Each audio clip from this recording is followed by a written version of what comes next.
राधा वल्लभ श्री हरिवंश, राधा वल्लभ श्री हरिवंश। ओम श्री परमात्मने नमः। श्री गणेशाय नमः। आज का विशेष प्रसंग है भगवान श्री राम में भगवता एवं मानवता का परामर्शमय समन्वय। जड़ चेतन जग जीवे जति सकल राममय जानी, बंदौ सबके पद कमल सदा जोड़ी जुग पानी। राम एक ऐसे आदर्श पुरुष है जो किसी भी परिस्थिति में धर्म पद से विचलित नहीं होते। ईश्वर को आराधना सदा से ही मैं राम के रूप में करता हूँ। सीता का चरित्र एक उच्च आदर्श है जो हमारी महिलाओं के लिए अनुकरण करने योग्य है। मेरा विश्वास है कि श्री सीता जी का मनोबल, उनके चरित्र की पवित्रता और उनकी धर्मपरायणता सबके लिए प्रेरणा स्रोत बनेंगे।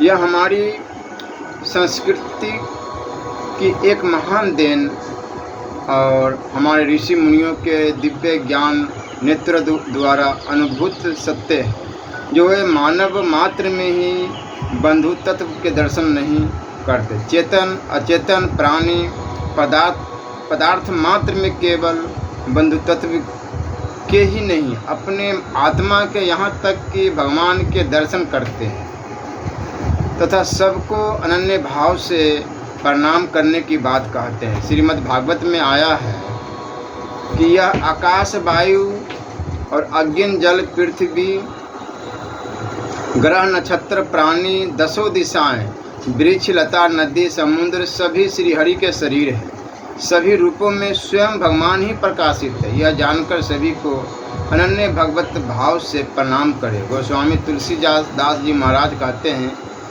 सिए राम मैं सब जग जानी, करो प्रणाम जोड़ी जुग पानी। इस सर्वात्मय सर्वतोमुखी भारतीय आर्य संस्कृति के प्राण जिस केंद्र में नित्य प्रतिष्ठित है, वह केंद्र है रामायण और महाभारत। इन दो महाग्रंथों में जो एक ही साथ सत्य, इतिहास और सर्वलक्षण संबंधित महाकाव्य भी है। साध्य स्वरूप ज्ञान विज्ञान शास्त्र और परम साधन शास्त्र, मोक्ष शास्त्र और प्रेम भक्ति शास्त्र, धर्म शास्त्र और नीति शास्त्र एवं राजनीति शास्त्र और समाज नीति शास्त्र सभी का सर्वांग सुंदर निरूपण है।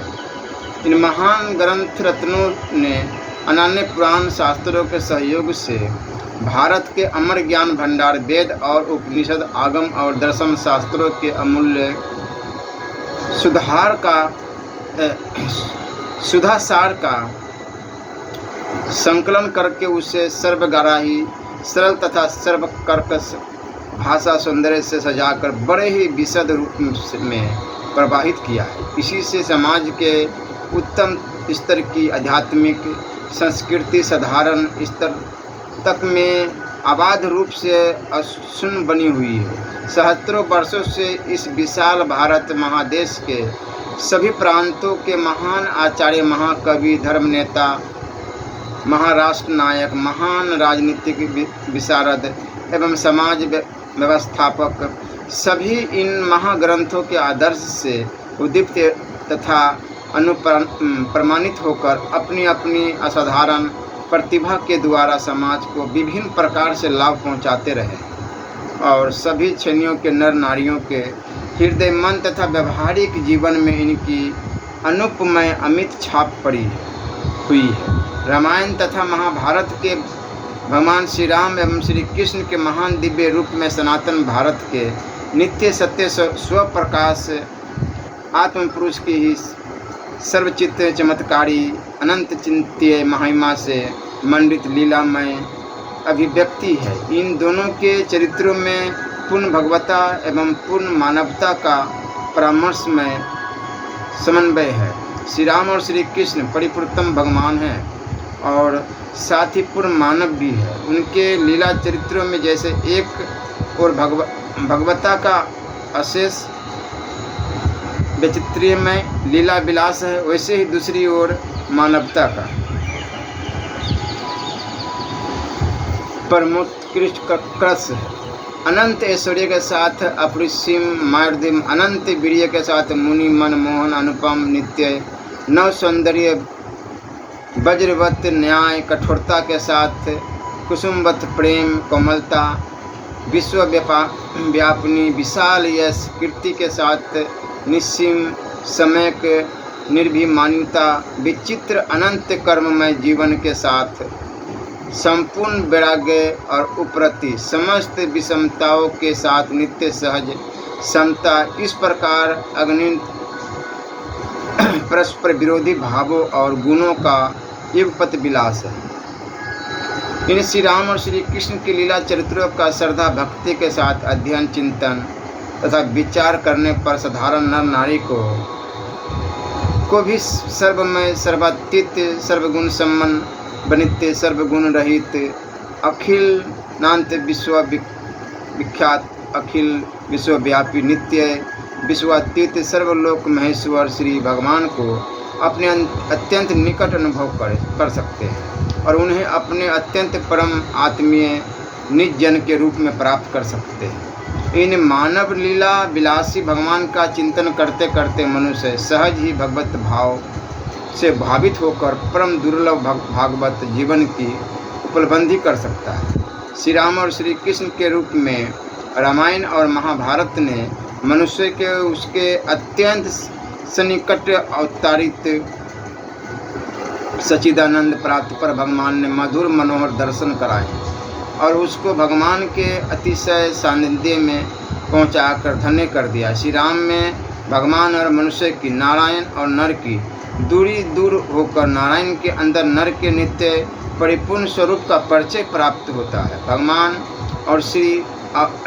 और मनुष्य के भेद की आड़ में भगवान के नरोत्तम मत्व या पुरुषोत्तम तत्व मत्व और मनुष्य के परमार्थिक भगवत स्वरूप का परिचय प्रदान समग्र मानव जाति के लिए भारतीय संस्कृति का एक अत्याश्चर्यमय अपूर्व महान आविष्कार है। भगवान पुरुषोत्तम ने श्री राम और श्री कृष्ण के रूप में प्रकट होकर मनुष्य में उतरकर समस्त भारत के हृदय पर नित्य प्रभु तत्व की प्रतिष्ठा कर दी और समग्र भारतीय संस्कृति को अध्यात्म भावों से अनुप्रमाणित कर दिया है। केवल भारत की राष्ट्रीय सीमा के अंदर ही नहीं, किसी भी देश में जहाँ भी भारतीय संस्कृति ने अपना प्रभाव विस्तार किया है, सर्वत्र ही श्री राम और श्री कृष्ण की लीला कथा ने जनता के हृदय पर अधिकार स्थापन कर लिया है और भगवान को मनुष्य के अत्यंत समीप लाकर उपस्थित कर दिया है।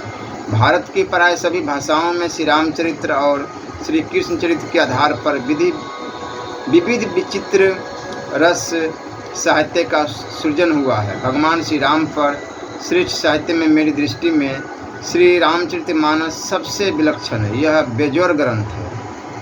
अपने युग के महान भक्त, महान ज्ञानी, महान उदार चेता, महाकवि प्राप्त स्मरणीय श्री गोस्वामी तुलसीदास जी की अमर कीर्ति है। यह एक ऐसा सर्वोपयोगी, सबके लिए महान आदर्श प्रदर्शित करने वाला निर्दोष एवं परम पवित्र ग्रंथ है, जिसने चिन्मय नराकृति परब्रह्म पर मर्यादा पुरुषोत्तम भगवान श्री रामचंद्र को सभी श्रेणियों के नर नारियों के हृदय में समस्त अवतारों के मूल परम देवता के रूप में और साथ ही अत्यंत निकट परम आत्मीय के रूप में नित्य प्रतिष्ठित एवं शिक्षित अशिक्षित आबाल बुद्धि बनिता सभी के जीवन को विशुद्ध राम भक्ति तथा राम प्रेम के दिव्य मधुर सुधा रस से अभिषिक्त कर अपना अद्भुत प्रभाव विस्तार किया है। किसी भी युग का, किसी भी देश का कोई भी एक ग्रंथ इस प्रकार अपना सार्वभौम आध्यात्मिक प्रभाव विस्तार करके सबके द्वारा समाधान प्राप्त नहीं कर सका। इस विचित्र चमत्कारमय श्री रामचरितमानस के राम मर्यादा रक्षक सर्वगुण गुण संपन्न परम आदर्श मानव शिरोमणि होने के साथ ही सर्वतंत्र स्वतंत्र स्व महिमा में स्थित महामानव है और साथ ही वे सचिदा प्रेम नंद घन अवतारी अचिंत्य महिम चिदानंद विग्रह श्री भगवान है। श्री तुलसीदास जी ने अपने भगवान श्री रामचंद्र जी के जागतिक प्राकृति लीला विलास में ही गुणातीत लोकातीत निर्विकार निराकार नित्य निरंजन प्रकृति पर आज अविनाशी कर्तुत्व मन्य ठाकरतुत समर्थ भगवान की अचिंत्य अनादि अनंत ऐश्वर्य मर्द वही दिव्य लीला के दर्शन किए हैं और उन्हें उसे अपने सुंदर मनोहर शब्दों में सबके लिए हृदयाग्राही बनाकर सब में वितरण किया है। वे अपने राम का परिचय देते हुए कहते हैं, सोई सचिदानंद घन रामा अज विज्ञान रूप बल धामा व्यापक व्यापे अखंड अनंता अखिल अमोघ शक्ति भगवंता अगुण अदर्भ गिरा गोतीता सबदर्शी अनवद अजिता निर्मम निराकार निर्मोहा नित्य निरंजन सुख संदोहा प्रकृति पार प्रभु सब उर्वोवासी ब्रह्म निर्विरज अविनाशी। श्री रामचरित मानस के श्री राम केवल उपयुक्त ब्रह्म ही नहीं है, बरह अनंत महाविष्णु और शिव के मूल अंशी है और उन्हीं के अंश से नाना त्रिदेवों का उदय होता है और उन्हीं अर्धांगिनी सीता के अंश से ही अग्नित रामा उमा और ब्राह्मणी का प्रकट्य होता है।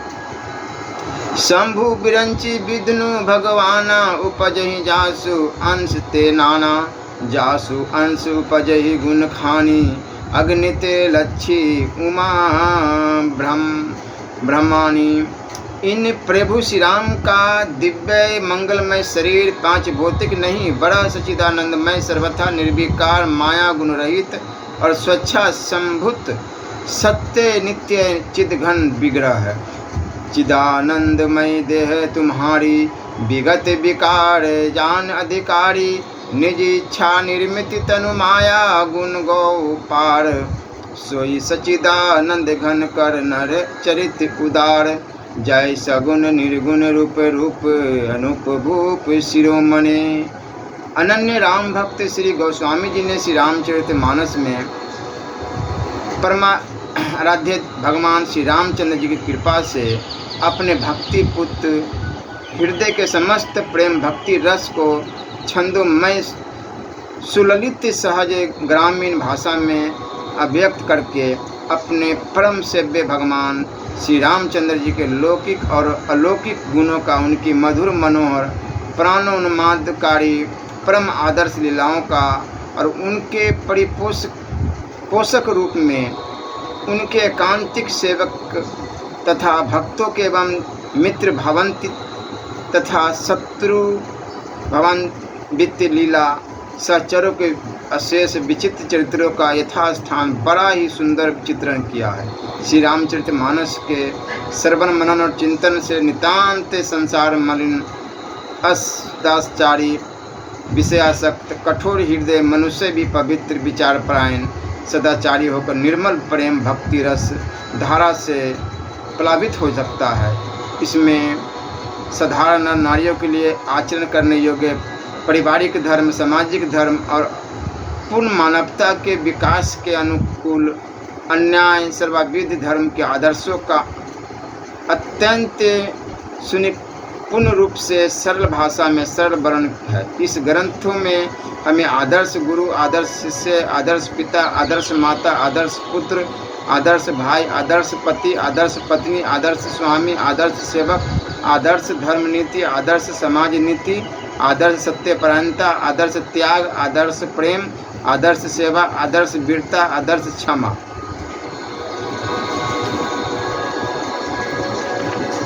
और आदर्श दान आदि संपूर्ण आदर्शों के प्रत्यक्ष दर्शन होते हैं। इसी से यह ग्रंथ सर्वप्रिय है। इसी से संपूर्ण लोकोत्तर गुणों के अटूट भंडार इस श्री रामचरित मानस का सर्वत्र समाधान है और वह क्रमश बढ़ रहा है। श्री रामचरित मानस में वांछा पूर्ण करने में कल्प वृक्ष से भी बढ़कर समर्थ है। कल्प वृक्ष मनुष्य की मलिन इच्छा के अनुसार उसे अनिष्कर वस्तु भी दे सकता है, परंतु मानस तो सदा मंगलमय वस्तु ही प्रदान कर सकता है। मानस की चौपाइयों को मंत्रबद्ध मानकर उनका जब पारायण किया जाता है और लोग उसके आश्चर्यमय परिणाम को प्राप्त करके चकित रह जाते हैं।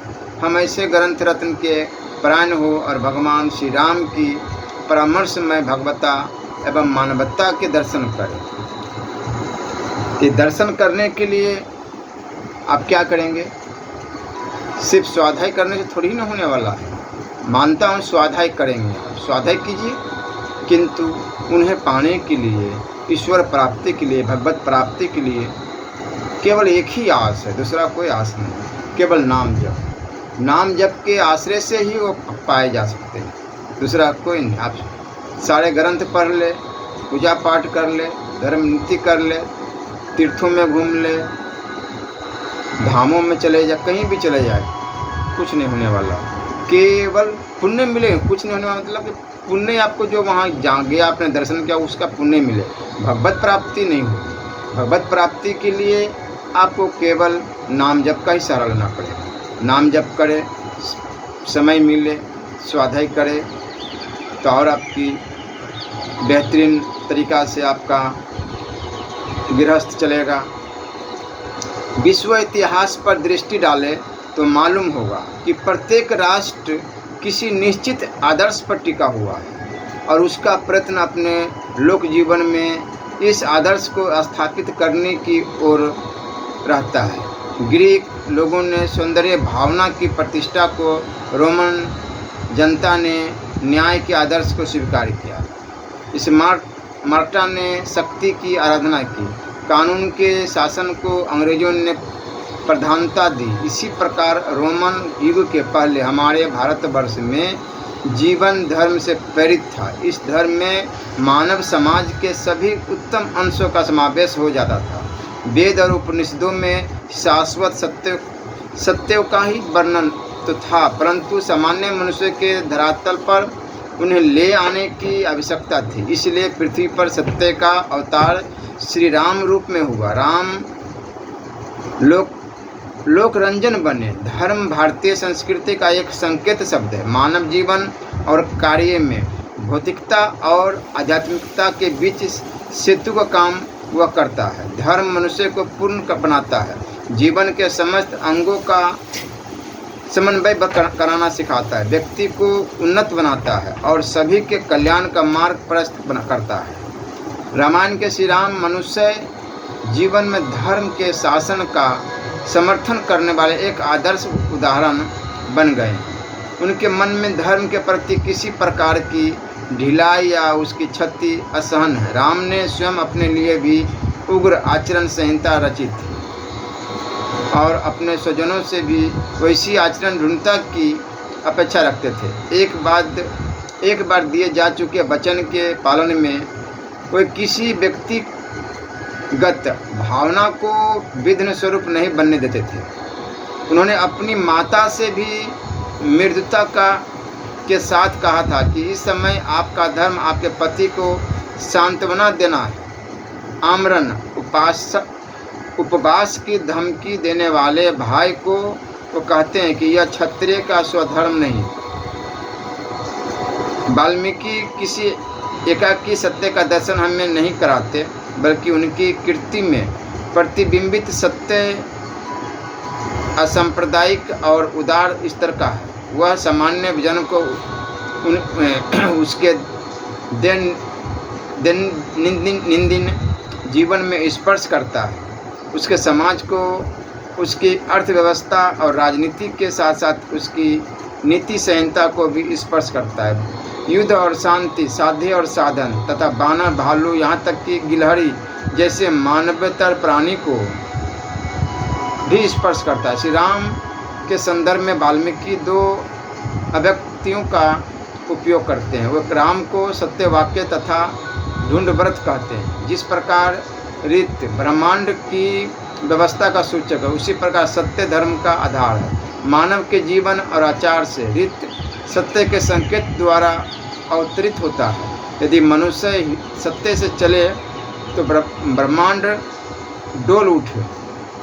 इसलिए एक बार गांधी जी ने एक धरनीकंप को मानव के पाप का परिणाम बताया था। मुझे याद है कौन बता रहे हैं?